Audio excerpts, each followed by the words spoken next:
Here's my standings predictions for the NHL's Pacific Division for the 2024-25 season. Starting out with the 8th spot, I've got the San Jose Sharks. The Sharks have some young, exciting talent that's going to be joining the team this upcoming season, and I'm excited for the rookie seasons of Macklin Celebrini and Will Smith. And while the Sharks have some good defensemen in their prospect pool, their current group of defensemen isn't all that good, and I still think that the Sharks are a ways away from competing for a playoff spot. In 7th, I've got the Calgary Flames. It wouldn't surprise me if the Flames end up finishing last in the Pacific Division, as they're just starting a rebuild, but they've still got some good players on this team. Mackenzie Weegar had a great year last year for the Flames, and Connor Zary was a bright spot for the team in his rookie season. I'm excited to see how he performs in his second season in the NHL. In 6th place, I've got the Anaheim Ducks. It just feels like people have been waiting for this team to take that next step for the last couple seasons, and they just continue to finish near the bottom of the standings. And while I think they'll improve this year, I don't think they'll drastically improve and get into the playoffs.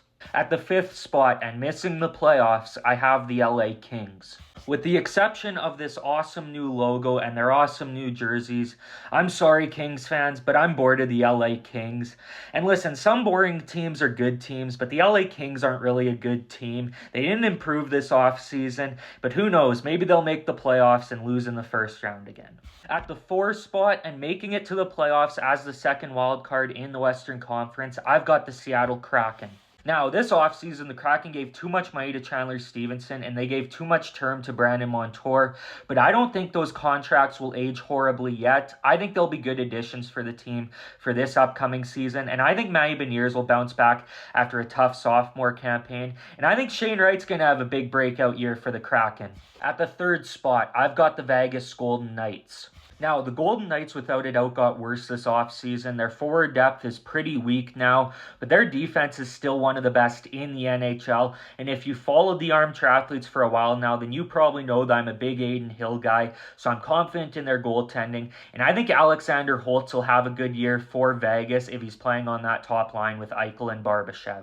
At 2nd in the Pacific Division, I've got the Vancouver Canucks. The Canucks took a massive jump last season and were one win away from the Western Conference Finals, and I think they're going to follow that up with another good campaign this upcoming season. They had a couple of guys leave the organization in free agency, but they also brought some other players in like Jake DeBrusk and Daniel Sprong, so I don't think they're going to regress, but the biggest question mark for the Canucks is the health of Thatcher Demko, as he was the runner-up for the Vezina last season. Now, in 1st place, I don't think this should be a shock to many people. It's the Edmonton Oilers. Not only do I think the Oilers will win the Pacific Division, I think they're going to win the President's Trophy too. But for Edmonton, their goal isn't the Pacific Division or the President's Trophy, it's the Stanley Cup. And they were a Stanley Cup finalist last year. I think they only got better this offseason, and I anticipate another monster season from Connor McDavid, especially because he's eligible for an extension next summer. So there's my Pacific Division predictions. Now, I'm going to be doing a predictions video for each division, one division a week for the next 3 weeks. So leave a like and drop a follow so that you can see those videos. And if you disagree with any of my predictions, then let me know in the comments who you would move up or move down for these standings.